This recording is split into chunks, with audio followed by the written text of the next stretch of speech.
नमस्कार, मेरे चैनल में आपका स्वागत है। आज मैं आप लोगों को माघ मास महात्म कथा अध्याय 17 और 18 सुनाने जा रही हूँ। बोलो जय श्रीमन नारायण। अप्सरा कहने लगी कि हे राक्षस, वह ब्राह्मण कहने लगा कि इंद्र इस प्रकार अपनी अमरावती पुरी को गया। सो हे कल्याणी, तुम भी देवताओं से सेवा किए जाने वाले प्रयाग में माघ मास में स्नान करने से निष्पाप होकर स्वर्ग में जाओगे। सो मैंने उस ब्राह्मण की यह वचन सुनकर उसके पैरों में पड़कर प्रणाम किया और घर में आकर सब भाई बांधव नौकर चाकर धनादि त्याग कर शरीर को नष्ट होने वाली वस्तु समझकर घर से निकली और माघ में गंगा यमुना के संगम पर जाकर स्नान किया। सो हे निशाचर, 3 दिन के स्नान से मेरे सब पाप नष्ट हो गए और 27 दिन के पुण्य से मैं देवता हो गई और पार्वती जी की सखी होकर सुख से निवास करती हूँ। इसलिए मैं प्रयाग के महात्म्य को याद करके सब देवताओं के सहित माघ में प्रयाग स्नान करती हूँ। सो मैंने अपना यह सब वृतांत तुमसे कहा। तुम भी इस योनि में पड़ने और कुरूप होने का सब कारण कहो। तुम्हारी दाढ़ी और मूछें बहुत बड़ी बड़ी हो गई हैं और पार्वती की गुफा में वास करते हो। निशाचर कहने लगा कि हे भद्रे, सज्जनों से गुप्त बात कहने में भी कोई हानि नहीं होती। मुझको अब कोई संशय नहीं है कि मेरा उद्धार तुमसे ही होगा। सो मैं अपना सब वृतांत तुमसे कहता हूँ।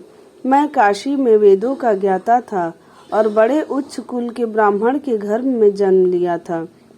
मैंने राजा, पापी, शूद्र तथा वैश्यों से अनेक प्रकार के दान लिए। मैंने दान लेने में चंडाल को भी नहीं छोड़ा। उस जन्म में मैंने कोई भी धर्म नहीं किया, वहीं पर ही मृत्यु को प्राप्त हो गया। तीर्थ स्थान पर मरने के कारण नरक में नहीं गया। पहले 2 बार गिद्ध योनि में, 3 बार व्याघ्र योनि में, 2 बार सर्प योनि में, 1 बार उल्लू की योनि में और अब 10वीं बार राक्षस हुआ हूँ और सैकड़ों वर्षों से इसी योनि में हूँ।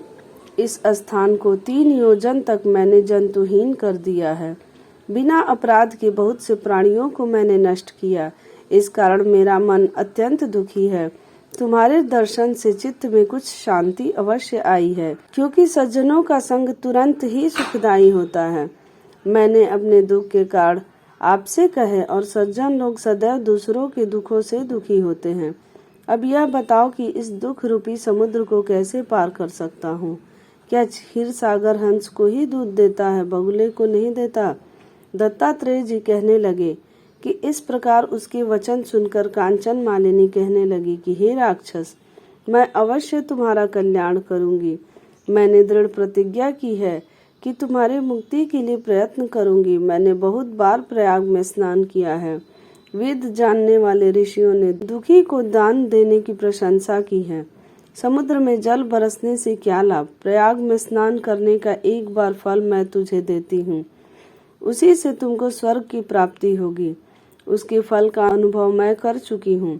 तब उस अप्सरा ने अपने गीले वस्त्र का जल निचोड़कर जल को हाथ में लेकर माघ स्नान के फल को उस राक्षस को अर्पण किया। उसी समय पुण्य प्राप्त वह राक्षसी शरीर को छोड़कर तेज में सूर्य के सदृश देवता रूप हो गया। आकाश में विमान पर चढ़कर अपनी कांति से चारों दिशाओं को प्रकाशित करता हुआ शोभायमान हुआ और कहने लगा कि ईश्वर ही जानता है तुमने कितना उपकार मुझ पर किया है। अब भी कृपया कुछ शिक्षा दो जिससे मैं कभी पाप न करूं। अब मैं तुम्हारी आज्ञा पाकर स्वर्ग में जाऊंगा। तब कंचन मालिनी ने कहा कि सदैव धर्म की सेवा करो, काम रूपी शत्रु को जीतो, दूसरों के गुण तथा दोषों का वर्णन मत करो, शिव और वासुदेव का पूजन करो, इस देह का मोह मत करो, पत्नी पुत्र धनादि की ममता त्यागो, सत्य बोलो, वैराग्य भाव धारण कर योगी बनो। मैंने तुमसे यह धर्म के लक्षण कहे। अब तुम देवता रूप होकर शीघ्र ही स्वर्ग को जाओ। दत्तात्रेय जी कहने लगे कि इस प्रकार गंधर्वों से शोभित वह राक्षस कांचन मालिनी को नमस्कार करके स्वर्ग को गया और देव कन्याओं ने वहां आकर कांचन मालिनी पर पुष्पों की वर्षा की और प्रेम पूर्वक कहा कि हे भद्रे, तुमने इस राक्षस का उद्धार किया है। इस दुष्ट के डर से कोई भी इस वन में प्रवेश नहीं करता था। अब हम निडर होकर विचरेंगे। इस प्रकार कांचन माली ने उस राक्षस का उद्धार करके प्रेम पूर्वक देव कन्याओं से क्रीड़ा करते हुए शिवलोक को गई। श्री वशिष्ठ ऋषि कहने लगे कि हे राजन, मैंने दत्तात्रेय जी द्वारा कहा, माघ मास महात्म कहा। अब माघ मास की स्नान का फल सुनो। हे परम तप, माघ स्नान सब यज्ञों, व्रतों का और तपों का फल देने वाला है। माघ मास में स्नान करने वाले स्वयं तो स्वर्ग में जाते ही हैं, उनके माता और पिता दोनों के कुलों को भी स्वर्ग प्राप्त होता है।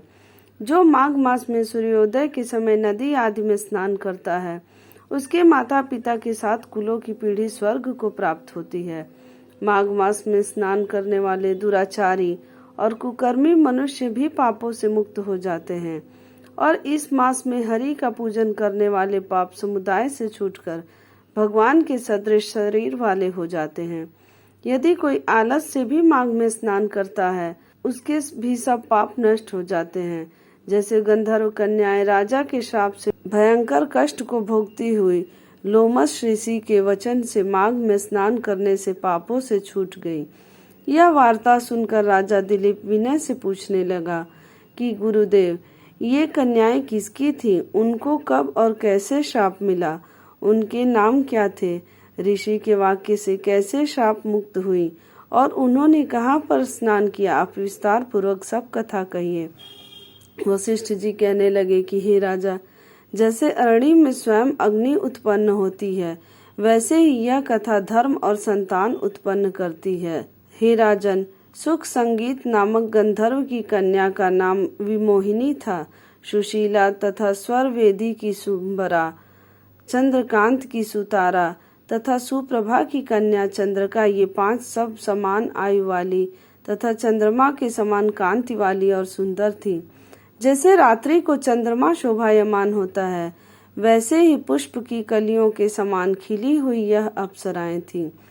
ऊंचे पयोधर वाली पद्मिनी, वैशाख मास की कामिनी, यौवन दिखाती हुई नवीन पत्तों वाली लता के सदृश, गोरे रंग सोने के सदृश चमकती हुई और सोने के अलंकारों से सुशोभित, सुंदर वस्त्र धारण किए हुए, अनेक प्रकार के गाने और वीणा तथा बांसुरी और दूसरे बाजे बजाने में प्रवीण और ताल, स्वर तथा नृत्य कला में निपुण थी।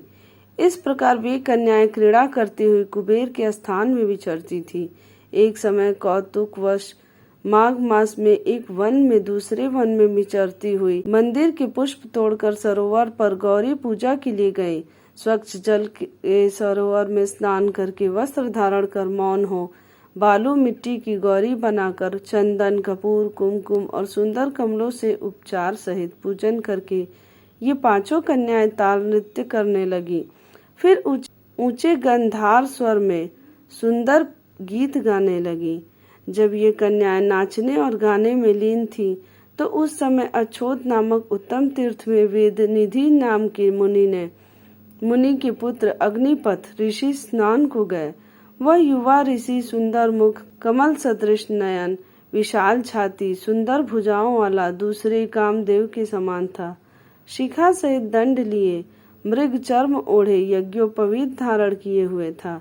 उसको देखकर 5 कन्याएं मुग्ध हो गईं और उसका रूप व यौवन देखकर कामदेव से पीड़ित हो देखो देखो ऐसा कहती हुई उस ब्राह्मण के चित्त में कामदेव का डर उत्पन्न करने लगी और आपस में विचार करने लगी कि यह कौन है। रति रहित होने से कामदेव नहीं और एक होने से अश्वनी कुमार नहीं। यह कोई गंधर्व या किन्नर या काम रूप धारण कर कोई सिद्ध या किसी ऋषि का श्रेष्ठ पुत्र या मनुष्य है। कोई भी हो, ब्राह्मण ने इसके हमारे लिए बनाया है। जैसे पूर्व कर्म के प्रभाव से संपत्ति प्राप्त होती है, वैसे ही गौरी जी ने हम कुमारियों के लिए श्रेष्ठ वर दिया है और आपस में यह तुम्हारा वर है या मेरा अथवा सबका कहने लगी। जिस समय उस ऋषि पुत्र ने अपनी मध्याह्न की क्रिया करके ऐसे वचन सुने, तो वह सोचने लगा कि यह तो बहुत बड़ी समस्या उत्पन्न हो गई है। ब्रह्मा, विष्णु, महेश आदि देवता तथा बड़े योगीश्वर भी स्त्रियों के भ्रम जाल में मोहित हो गए हैं।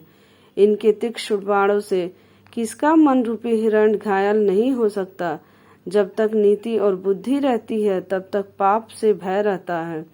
जब तक की गंभीरता रहती है, यम विधि का पालन होता है, तब तक मनुष्य स्त्रियों के काम रूपी बाणों से बींधा नहीं जाता।